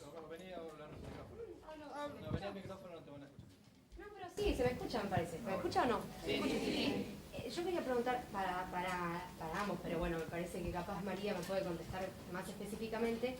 Escuché, pero no sé, leí en algunos medios, que había discriminaciones para las personas homosexuales al momento de donar sangre en la Argentina. Y quería saber, bueno, si me podías contar un poco cómo era la situación, si es un tema que está en la agenda, no, lo estuvo, no. ¿Hay otra más? Bueno, vamos. Yo te voy a explicar la razón por la que hubo y después María te va a explicar, supongo, por qué no hay más. La razón por la que hubo, el VIH es un virus que manera de saber si la persona vive con ese virus es buscar en la sangre si está el anticuerpo contra ese virus. Una persona seropositiva es que el test de anticuerpos del virus le dio positivo, es decir, que el test busca determinar si en ese cuerpo, en esa sangre, el cuerpo desarrolló anticuerpos contra ese virus. Cuando sale esa posibilidad de detección, que fueron bastante tiempo después de que se descubrió que el SIDA o la infección por VIH se refería justamente a un virus, que es el VIH, había un periodo que se llamaba, uso el pasado porque hoy no existe más, que es el periodo ventana, entre la infección y el momento en que el cuerpo desarrollaba anticuerpos que sean tan numerosos para que sean capaces de ser detectados por un test, pasaban, al principio eran como 6 meses, después 3 meses, después los test fueron cada vez más sensibles, es decir, cada vez más precozmente determinaban los anticuerpos hasta que apareció bastante tiempo más tarde la posibilidad de encontrar directamente el virus en el cuerpo. Entonces, en ese momento había una recomendación en términos sanitarios para todas las poblaciones, por así decir, que tuvieran, en términos puramente estadísticos, una mayor probabilidad, o se pudiera suponer que pudieran estar con el virus en la sangre, pero que la medicina sea incapaz de detectar esa infección, se priorizaba lo que se llama la protección, la reducción del riesgo de transmitir una sangre que tuviera el virus, pero que los test no sean capaces de encontrarla. Entonces había determinadas poblaciones, los varones homosexuales, los que hayan pasado una temporada en prisión, los que se hayan hecho un tatuaje, los que hayan sido operadas o operados, los que hayan recibido transfusiones. Eso, digamos, tiene una razón de ser puramente estadística, porque al día de hoy, pero esta estadística, en la Ciudad de Buenos Aires, por ejemplo, había una posibilidad en 13 que un varón homosexual viva con VIH y había 6 posibilidades en 1000 que una persona heterosexual tuviera el VIH. Entonces, por una cuestión de sobreseguridad, es decir, entre el derecho a dar sangre y la responsabilidad del Estado de que la sangre destinada a transfusión sea segura, había toda una serie, un cuestionario que se hacía para reducir esta posibilidad de transmitir. Obviamente la gente podía macanear, no contar, podía, digamos, ya tener unas fallas, pero esa era como la idea. En algún momento, es decir, de esto ya hace casi 20 años, esto se volvió obsoleto. ¿Por qué? Porque los test determinaban enseguida la sangre, no hacía falta hacer ninguna pregunta, se buscaba, porque son test sensibles, es decir, que puede tener 5 minutos de infectada la persona, pero ya el test lo determina. Entonces ahí surgió la lucha y la demanda por sacar esa reglamentación sanitaria, que no es una ley, pero es una reglamentación que en muchos lugares lo siguen haciendo por las dudas. Lo mismo que a vos te preguntan si tuviste hepatitis. La hepatitis A no pasa nada, la B y la C sí, pero ya uno no se acuerda si fue la A, la B o la C. Entonces, si vos decís que tuviste hepatitis, no te dejan dar sangre. Estrictamente hablando, te tendrían que hacer una serología. Si tuviste la A no pasa nada, si tenés la B o la C no. Pero viene de ahí el asunto. Cualquier medicación que tomás tampoco. Sí, pero eso como circunstancial. Acá el tema es justamente para no infectar a alguien transfundiéndole, porque aparte hubo casos como en Francia. En Francia transfundieron sangre infectada por el virus del VIH a 2.000 hemofílicos que después terminaron enfermándose, y en esa época que no había tratamientos, muriéndose por una irresponsabilidad del Estado. Ahora bien, eso se vuelve discriminatorio cuando, bueno, vos extraerle la sangre a la persona y después la sangre antes de ser transfundida se analiza. Entonces la persistencia de un cuestionario sobre prácticas sexuales, cuando hay una manera de determinar eso, es puramente prejuicio. Y por eso fue una demanda dentro de estos años para que eso se retirara del cuestionario, porque no importa, se analiza como cualquier otra persona, y si da positivo esa sangre no se transfunde, y si da negativo se transfunde. Si querés nos contar el proceso un poco después, eso fue una demanda, pero salió, aunque perdón, algunos también por cierta inercia en ciertos lugares, servicios de salud, siguen haciendo ese interrogatorio, que es discriminatorio porque no importa hoy día, pero tuvo esa base que era razonable, es decir, el Estado tiene la responsabilidad de tratar de que no porque aparte de un donante, por ejemplo, se puede hacer productos sanguíneos que después se transfunden a, no sé, a 40.000 hemofílicos. Entonces, de una persona que se te escape por ese periodo ventana, podés hacer un daño que es mucho mayor que el derecho conculcado a dar sangre. Solamente agregar, como dijo Mario, las razones del criterio fueron desapareciendo, pero la estigmatización y la discriminación no. Lo que hacen, como dijo él, que todavía haya lugares que utilizan ese mismo formulario y excluyen a gays, lesbianas, bisexuales y trans al momento de donar sangre. Algunos a gays, lesbianas, bisexuales y trans, otros solamente a gays y trans. Los criterios de interpretación son muy abiertos. Algunos distritos fueron aprobando leyes en contra de este tipo de preguntas, como por ejemplo Río Negro, y la Ciudad de Buenos Aires, y después, porque esto estaba basado en un formulario de autoexclusión de una resolución del Ministerio de Salud de la Nación, no era una ley. Por lo tanto, después, creo que fue en el 2015 ya, el ministro Goyan cambia el formulario, retira estas preguntas del formulario y entonces cambian las preguntas con las cuales se excluye a las personas al momento de donar sangre. Ahora, como decía recién, muchos lugares aún utilizan el formulario viejo. Tiene que ver con un tema que salió en el primer encuentro de este mismo seminario, no sé quiénes estuvieron, supongo que la mayoría. Una de las preguntas en el primer encuentro tuvo que ver con lo que se debatió, que era tensión entre la ley de identidad de género y la ley de paridad de género, sobre todo problematizando esto que charlamos al principio sobre las instituciones y las medidas políticas y las medidas de discriminación positiva, por ahí para pensar y problematizar el contexto actual y también pensar de qué manera las personas LGTB disidentes podemos llegar a cargos, a ocupar efectivamente listas en partidos políticos y demás instituciones que nos excluyen muchísimo. Y lamentablemente cuando salió esa pregunta en el primer encuentro, la respuesta del panel nos violentó muchísimo a muchas disidencias que estábamos presentes. La respuesta tuvo que ver con un montón de afirmaciones, como por ejemplo que para saber qué lugar tenían que ocupar las personas bisexuales había que ver cómo estaban vestidas, y si estaban vestidas de varones o de mujer sabíamos cómo dirimir esa cuestión, y demás afirmaciones, risas al momento de que salió la pregunta, porque sabemos las disidencias que es un tema que cuesta mucho y que a veces cuando los planteamos la respuesta es esa, es la burla, bueno, no, tanto no se puede o no se pida tanto. También se afirmó que las medidas de discriminación positiva de las mujeres tenían que ver con que son mayoría en términos poblacionales y nunca se puso en tema por ahí que tiene que ver con la discriminación y que somos un colectivo que sufrimos discriminaciones todo el tiempo y que nos parece que son cosas que tienen que llegar a estos espacios. Y con unas compañeras nos organizamos, tuvimos la oportunidad de hablar con la Secretaría de Géneros de la facultad. Nos reunimos con la dirección de la carrera de Ciencia Política y nos parecía esto, que por ahí estudiar feminismo y género tiene que ver con problematizar todo el tiempo mismo las cosas que estamos haciendo y los discursos que estamos avalando, y realmente fue un discurso muy violento y nos parecía que no había que dejarlo pasar, y menos en un encuentro como este que tiene que ver con diversidad sexual. Entonces por ahí es un poco volver a esa tensión entre leyes que rompieron con el binarismo de género y leyes después que lo reafirmaron por ahí.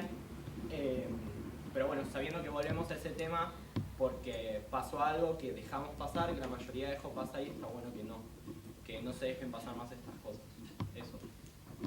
Los puntos de contacto o los vínculos entre los movimientos feministas y el movimiento LGBT. Dado que hoy en día las categorías de género disidentes, no normativas, como les queremos llamar, están creciendo, ya hablamos de intersexualidad, plurisexualidad, queer. Si no está pensado, por ejemplo, ampliar el nombre de la federación que hoy nos representa, como es la Federación LGBT, dado que ya el nombre acotado invisibiliza o puede llegar a invisibilizar esas categorías que siguen apareciendo, que siguen empezando a hacer. Bueno, respecto al tema de la paridad, o las cuotas primero, la paridad, la discriminación positiva, ahí hay ciertas paradojas que son complicadas para pensarlas, ¿no? Por ejemplo, yo voy a hablar de otra cuestión que es paradójica, que es la del cupo laboral trans.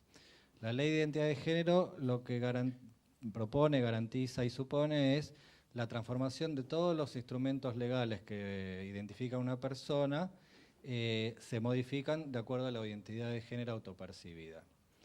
Entonces, como por ejemplo, si vos sos varón y asumís una identidad de género como mujer, de hecho la ley de identidad de género, yo soy un poco de los que critican eso de la ley de identidad de género. La gente del movimiento trans en general te insulta con todos los nombres cuando digo lo que voy a decir ahora. Es decir, la ley de identidad de género presupone que vos podés ser varón o podés ser mujer. No podés ser las dos cosas, ni ninguna de esas dos cosas, ni una tercera cosa. Es decir, destruye el binarismo de género porque no hay que modificar el cuerpo ni modificar nada para poder asumir una identidad de género o un nombre, pero a su vez vos sos varón o sos mujer. A los efectos legales estamos hablando. Entonces, ¿cómo va a ser un cupo laboral trans donde si vos asumiste una identidad como mujer o como varón, pero vos sos una mujer o un varón, no una mujer o varón trans, a los efectos de tu identidad? Entonces, por ejemplo, ahí se plantea el problema práctico de cómo resolver, si vos querés garantizar un cupo laboral para las trans y los trans, cuando tienen que demostrar que son, además de varones o de mujeres, que son trans.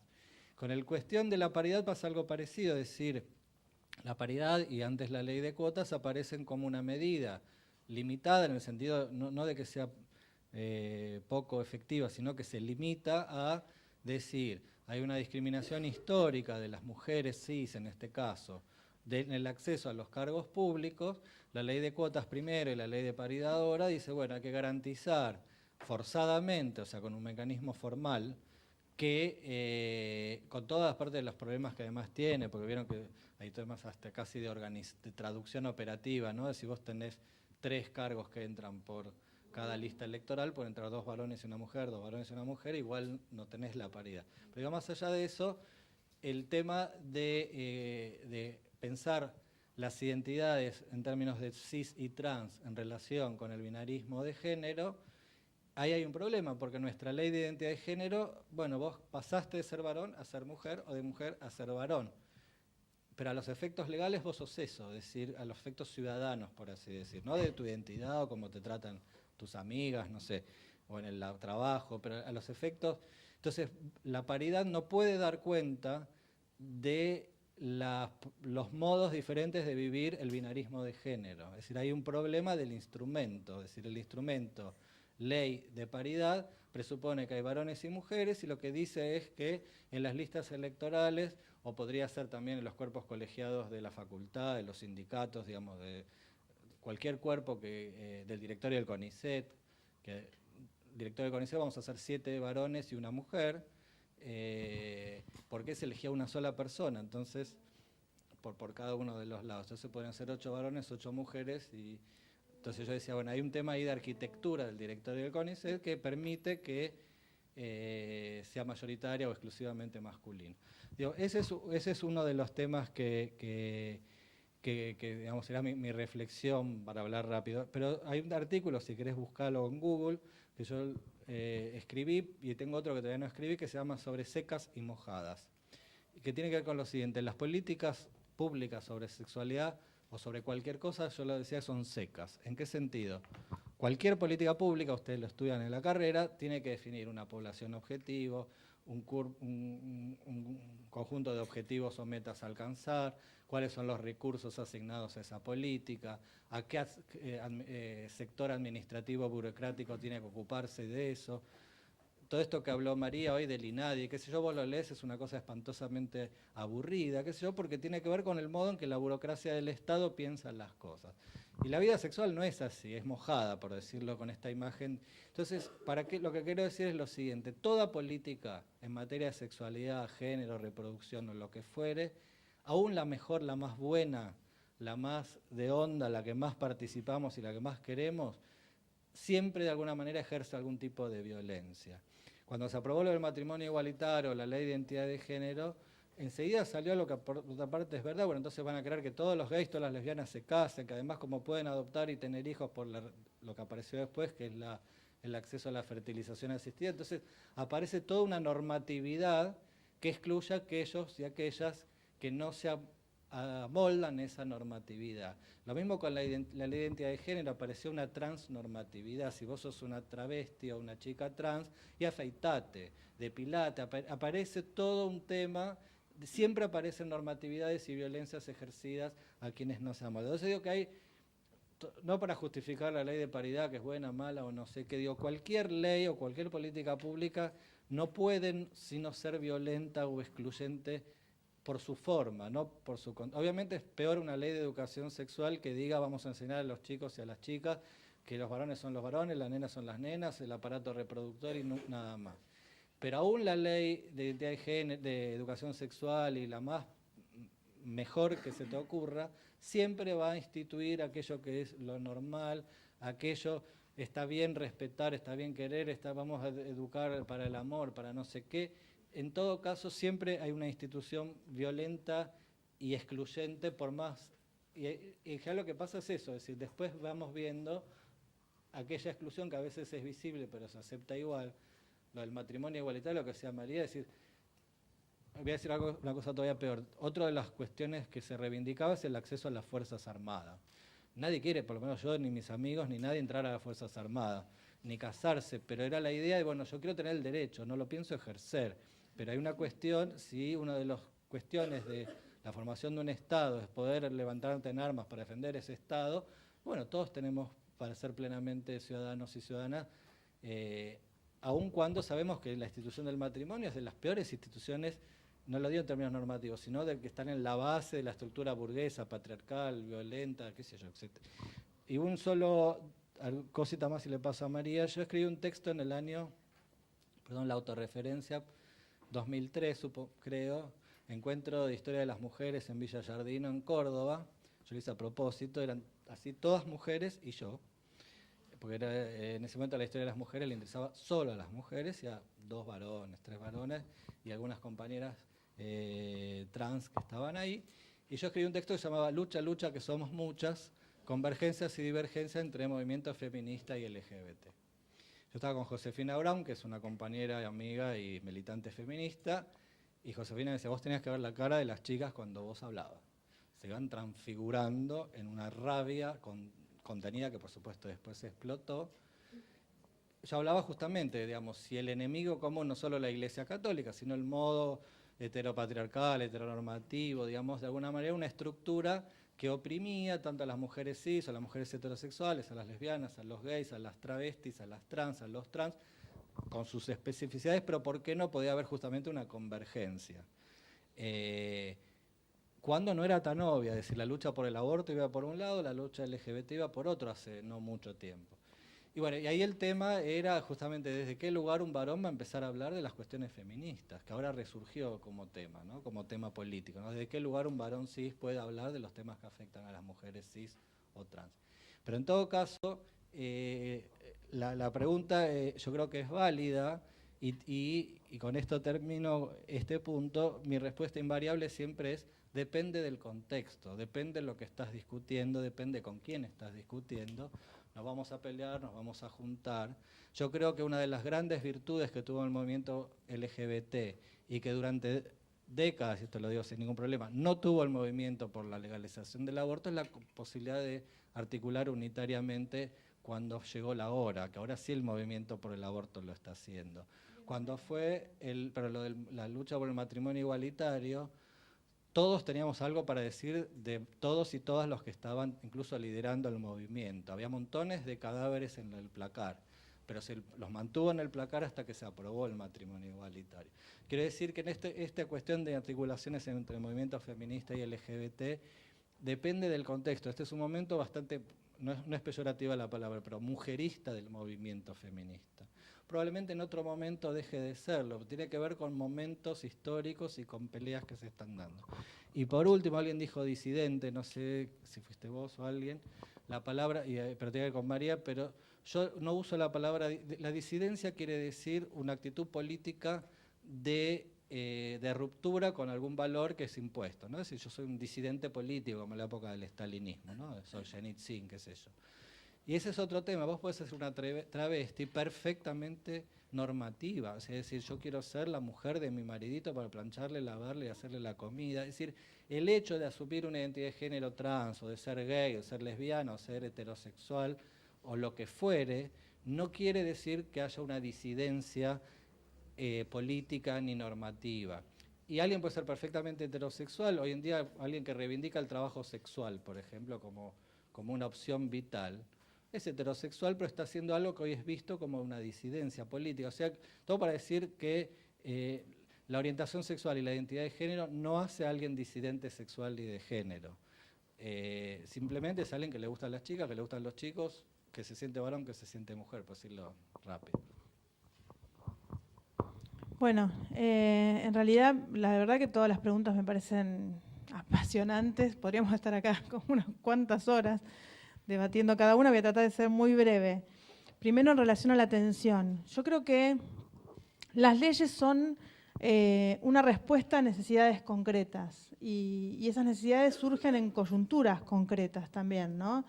No creo que podamos analizarlas de manera teórica en función de una perfección que no van a tener nunca porque tienen contradicciones. Por ejemplo, para llevarlo a otro plano donde a veces es más claro, ¿no?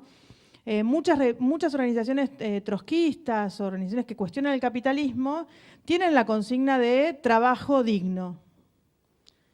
Es una contradicción y es una contradicción, ¿no? O mejor salario, y es una contradicción, es contradictorio.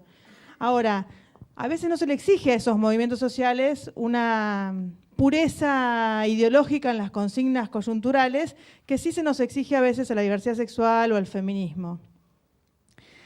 Otra cuestión que podemos comparar es el tema de la raza. Hemos llegado a la conclusión de que las razas no existen, que son una construcción cultural del racismo además. Ahora, no quiere decir que haya dejado de existir el sujeto político perseguido y oprimido por el racismo. Ahí hay un sujeto político. Entonces, digo, que cuestionemos los sexos o incluso las categorías mujer, varón, no quiere decir que no siga existiendo un sujeto político oprimido por el sexismo y por el patriarcado. Por lo tanto, ninguna de estas dos leyes es perfecta en términos teóricos. Responde a una necesidad concreta de un momento y una coyuntura concreta. La ley de paridad, para tratar de equiparar una situación respecto de un sujeto político oprimido determinado, y la ley de identidad de género, que por un lado coincido plenamente, ¿no? se discutió, cuando se discutió la ley de identidad de género, se discutió esto de, y si sacamos el sexo, los documentos y listo, que por otro lado es un proyecto que estamos por presentar ahora, si sacamos el sexo de los documentos, y las compañeras trans nos decían, bueno, paren un poco, son nuestros cuerpos, viajamos con el pasaporte y nuestro documento no tiene sexo, ¿cómo explicamos? En Ecuador, Estados Unidos, Alemania, no, bueno, nosotros en realidad no tenemos sexo. Otras organizaciones decían poner la T como otra categoría más nueva, y también las mismas organizaciones decían, pero bueno, pará, también, ¿cómo explicamos la T? Primero intentemos acceder a los derechos humanos más básicos a través de una medida que es un parche, es coyuntural, es por un momento, es una respuesta a una necesidad concreta, que es decir, bueno, por lo menos de las dos categorías que hay, por lo menos quiero elegir cuál me gusta más. Después vamos a discutir si esas categorías las sacamos, etcétera. Pero en la vida concreta de las personas, eso implicaba cosas que las mismas organizaciones trans decidieron que esos costos no los podían enfrentar en ese momento, ¿no? De sacar el sexo de los documentos, porque aparte no se iba a aprobar nunca, de explicarle a todo el mundo, no, bueno, los sexos no existen, no sé si saben, como la raza, era difícil de explicar, digamos. Y había una urgencia por aprobar esa ley. Entonces dijimos, bueno, primero aprobémosla, que la gente pueda elegir. Ahora, la verdad que en un montón de otros aspectos es una ley absolutamente revolucionaria, porque vos decías lo de la barba, el bigote, ahora, no requiere ningún aspecto físico ir a elegir qué categoría querés. Y de hecho, después de que se aprueba la ley de identidad de género, empieza a aparecer el debate de los baños, que parece menor, pero no es menor. ¿Por qué? Porque a los sexos no estar definidos a partir de los cuerpos, empieza a ser obsoleta la definición de sexos, ¿no? Por ejemplo, en los baños, ¿no? Si no importa con qué cuerpo vas al baño, ¿para qué vamos a hacer un baño de mujeres y un baño de hombres? Empieza a ser innecesarias esas categorías. Son pasos hacia adelante, no son perfectas, y las tensiones esas son reales, son válidas, y está buenísimo que, bueno, listo, se aprobó, ahora hablemos de estas tensiones, ¿no? Hablemos de estas tensiones para ver, bueno, ¿qué hacemos después? Y coincido que estas tensiones están presentes, tanto en la ley de paridad, porque reafirma el binarismo, como también en la ley de identidad de género, que también tiene sus problemas en el mismo sentido. Pero bueno, ahora hay que ir planteando el ir por más. Siempre van a estar los que digan que no estamos preparados, que qué sé yo. Me acuerdo, fui a una universidad muy enojada porque en el Código Civil nuevo, el que entró en vigencia hace poco, habían puesto que la filiación es de 2. El código anterior no decía nada de eso. Y nosotros estábamos trabajando por el reconocimiento de triple filiaciones. Entonces, nosotros estamos trabajando por la triple filiación y ustedes ya están poniendo un límite que no existía en el código anterior. ¿Por qué están incluyendo ese límite? Y ahí me contestaron, bueno, no, la sociedad no está preparada. Y yo ahí dije, pero lo mismo nos dijeron con matrimonio igualitario, y mirá cómo se aprobó el matrimonio igualitario. Entonces, ¿por qué juzgamos que la sociedad no está preparada? 2 meses después de ese debate, sale por vía administrativa la triple filiación en la provincia de Buenos Aires. Mirá qué tan poco preparada estaba la sociedad, que sale por vía administrativa la triple filiación en la provincia de Buenos Aires, después sale en la ciudad de Buenos Aires, y después el Código Civil nos mandó para atrás con ese tema, y ahora hay que modificar el Código Civil. Pero bueno, son, como decía, tensiones que son necesarias plantear y que esos debates son los que generan aparte nuevas transformaciones que son las que tienen que ir llegando. Los puntos de contacto entre feminismo y diversidad sexual, bueno, ya Mario dijo, habló del tema, estoy absolutamente de acuerdo con lo que dijo. Yo creo que es una relación como de hermanos y hermanas, ¿no? De amores y odios. De amores porque, bueno, porque el movimiento feminista fue siempre un gran aliado del movimiento de diversidad sexual y el movimiento LGBT, pero también tenía sus contradicciones internas. Me acuerdo cuando planteábamos algunas mujeres lesbianas en la campaña por el derecho al aborto, participábamos de las reuniones, hubo quienes nos dijeron, ¿pero ustedes qué hacen acá? De hecho, les cuento, en el texto de aborto, la campaña nacional por el derecho al aborto se opuso terminantemente a incluir a las personas gestantes. Digo, por esta relación de amor y odio. Ahí nos odiamos. O sea, se opusieron desde la campaña y en el proyecto de la campaña, fíjense que dice mujeres en todos lados. Y como solución nos ofrecieron que si queríamos ponían un artículo que decía, bueno, ¿vieron ahí donde dice mujeres en todos lados? Bueno, también incluimos a las personas gestantes. Por lo tanto, los varones trans. Ahí donde habían luchado toda la vida para no identificarse con esa palabra, decían, bueno, acá los incluimos, cuando dice mujeres, dice también varones trans. Cosa terrible, era un artículo de gueto, un artículo absolutamente discriminatorio y estigmatizante. Fuimos las organizaciones de diversidad las que insistimos para que parecía sacar el término mujer de la ley era como una ofensa terrible para algunas militantes. Yo puedo comprenderlo, son muchos años, es una historia, una trayectoria, militando a partir de esa categoría que una ahora trata de cuestionar y de desarmar y de qué sé yo, pero muchas militantes vienen aferrándose y militando desde ese lugar hace muchos años y era muy difícil sacar mujer, la palabra mujer. La ley en la ciudad de aborto no punible salió solamente con personas gestantes.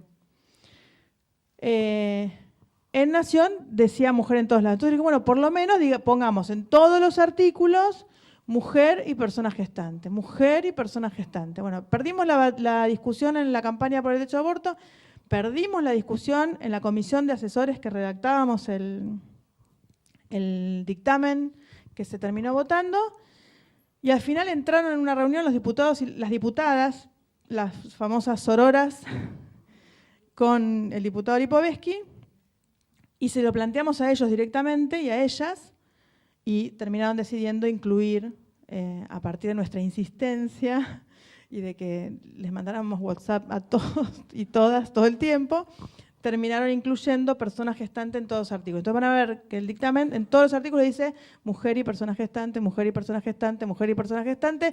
Ahí cuando llegaba la parte penal, que había pena, yo dije, ahí pueden dejar mujer nomás. Ahí si quieren no incluyan la diversidad, pero bueno, lo incluyeron igual, les pareció que era más justo, lo pusieron igual. Así que bueno, hay esta relación de el movimiento de mujeres y el movimiento feminista siempre fue uno de los principales aliados de la diversidad sexual y a la vez siempre existieron estas tensiones y estas contradicciones. Incluso acá habló María y hablé yo y fue la pregunta feminista LGBT. Hace 40 minutos, no sé, en la historia nuestra, había una lucha entre el movimiento feminista y el movimiento de mujeres. Es decir, vos tenías que aclarar siempre si se estaba refiriendo al movimiento de mujeres o al movimiento feminista, porque el movimiento feminista era otro movimiento que aparte le cabía el sayo estigmatizado de esas antihombres, o sea, lesbianas o lesbianas es decir, que la propia asunción, no solo de la categoría feminista o de la identidad feminista, por las mujeres en general o por quien fuere, sino por el propio movimiento de mujeres. En los encuentros nacionales de mujeres, repito, hace pocos años, también la posibilidad de que las mujeres lesbianas se visibilicen en un encuentro de mujeres, esto que puede sonar hoy en día como completamente inverosímil, es decir, había que hacer una coming out, una salida de las mujeres lesbianas en tanto lesbianas en los propios encuentros nacionales de mujeres. Y lo mismo lo de la propia identidad feminista era una identidad que a veces se declaraba o se confesaba y no se daba por sentada. Es decir, esto de hablar del movimiento feminista y LGBT ya presupone que el movimiento de mujeres es feminista. Y eso fue un producto de décadas o de largos años de militancia de militantes feministas para explicar lo que es el feminismo, construir el feminismo y que ese... De hecho lo trabaja Graciela Di Marco, esta que mencioné hace un rato, dice cuándo el feminismo se volvió una identidad popular en la Argentina, que fue hace, entre otras cosas, gracias a la lucha por el aborto legal, pero que también es muy reciente. Es decir, reciente que se estamos hablando de 14 años, 15 años, 10 años. Es decir, todo esto que puede parecer como obvio, no lo ha sido. Es decir, son otras cosas que estudia la ciencia política, es decir, cómo de golpe o a través de qué procesos algún tipo de identidad aparece como una identidad. Lo han hecho sobre los desocupados. Antes alguien que no trabajaba era alguien que era un trabajador de la construcción que estaba sin trabajo. En algún momento la identidad de desocupado asumió una identidad política, como decía María, por algún tipo de conflictividad. Digo todo para tampoco dar por sentado que estaban las feministas y el movimiento LGBT, que aparte incluso la L, la G, la B, como habla una compañera brasilera, hasta la sopa de letras, ¿no? También se van agregando letras a la sopa, se van sacando. Y no es solo una cuestión analítica ni política. Lo que mostró María de la ATA, ATTA, ATTTA, es porque en algún momento de la historia hay identidades que hacen sentido para los sujetos y las sujetas y en otro momento dejan de tenerlo. A nosotros nos cuestionaban, no me acuerdo ya, seguro estábamos juntos, algún tipo de identidad, creo que fue César Sigliuti el que cuestionó no sé qué cosa que yo estaba diciendo. Le digo, César, vos estás en una institución que se llama comunidad, que es una palabra horrible, homosexual y argentina, y sin embargo en ese momento hablar de comunidad, de homosexualidad argentina, hacía sentido político. Y hoy quedó porque era el nombre que quedó cuando lo fundaron hace cuánto, 30 años, 40 años, pero en todo caso, digo, poner siempre en contexto ayuda a no levantar el dedito, digo, porque es muy... Hoy no lo hemos visto acá, pero este movimiento, este tipo de discusiones en general tienden por otro lado, porque tiene que ver con la propia identidad, la propia historia de cada uno de nosotros, que salta cuando siente que hay alguna cuestión que está menoscabada o tergiversada o violentada. Pero quizás hablar de el travesti, por decir algo, hacia algún momento de la historia que no fue tan lejano, hacía sentido para esa persona. Yo entrevisté a Malva, no sé si la conocieron o leyeron, es hoy diríamos una mujer trans que murió a los 94, 96 años, hace un par de años, y ella usaba todo el tiempo indistintamente el masculino y el femenino para hablar de sí misma, decía en chiste que era el Museo Malva, porque tenía muchos años, pero su identidad de género había sido construida de otra manera, es decir, ella no se asumía como travesti ni como trans, sino como otra cosa. Todo para decir que hay una historicidad también de las categorías y a veces sirve ponerse en esa situación de contextualizar para también desdramatizar. Respecto a tu pregunta, bueno, la I, la Q, hay uno en Canadá que es DS, y yo decía, ¿qué cuernos es DS? Y era doble espíritu, es decir, había una identidad de género ligada a los pueblos nativos de América del Norte, que había una cierta identidad bisexual o bigenérica que ellos denominaban de doble espíritu. Bueno, en Canadá esa identidad puede tener sentido. Acá vamos a meter DS en la federación, no, qué sé yo. Bueno. Por un lado, decir que para mí fue el Ni Una Menos el que masivizó un poco la cuestión más que el aborto puntualmente, porque lo transversalizó y eso lo hizo más popular. Y respecto a la federación, estoy de acuerdo con lo que dijo Mario, acá se propuso, en Argentina se discutió, por ejemplo, en la Marcha del Orgullo, poner la I y la Q. La I, hay militantes intersexuales que dicen que no debería estar como una identidad más en esa sigla, o sea que hay un debate en la comunidad y no hay ninguna organización en la federación que esté planteando poner la I, por lo tanto somos también respetuosos y respetuosas de los tiempos de cada organización y de cada identidad. La Q nos parece, quizás estemos equivocados y equivocadas, pero nos parece como un poco un contrasentido. El movimiento queer o lo queer surge como un movimiento de cuestionamiento a las identidades, entonces si los vamos a poner como una identidad fija ahí en la sigla nos suena un poco contradictorio. Y después empezaron a surgir un montón. Saben que Facebook nos pide hace un par de años que quiere poner la lista de posibles orientaciones e identidades sexuales para poner en Facebook Latinoamérica, que iba a ser el segundo Facebook regional que iba a tener más identidades de género y de sexo. Entonces nos pregunta la federación si les podemos hacer una lista. Yo hago una lista, se me ocurren 8, 9, hago la lista, 9, 10, ponele que habré puesto, y la paso a la federación, sobre todo a las juventudes, para que agreguen lo que les parezca necesario. Volvieron 54 identidades. 54. Algunas no sabía yo qué eran. Bueno, yo respetuosamente entregué las 54. Dije, Facebook nos va a mandar, nos va a poner las 54. Bueno, fíjense, tiene 54 opciones Facebook de posibles identidades y orientaciones sexuales.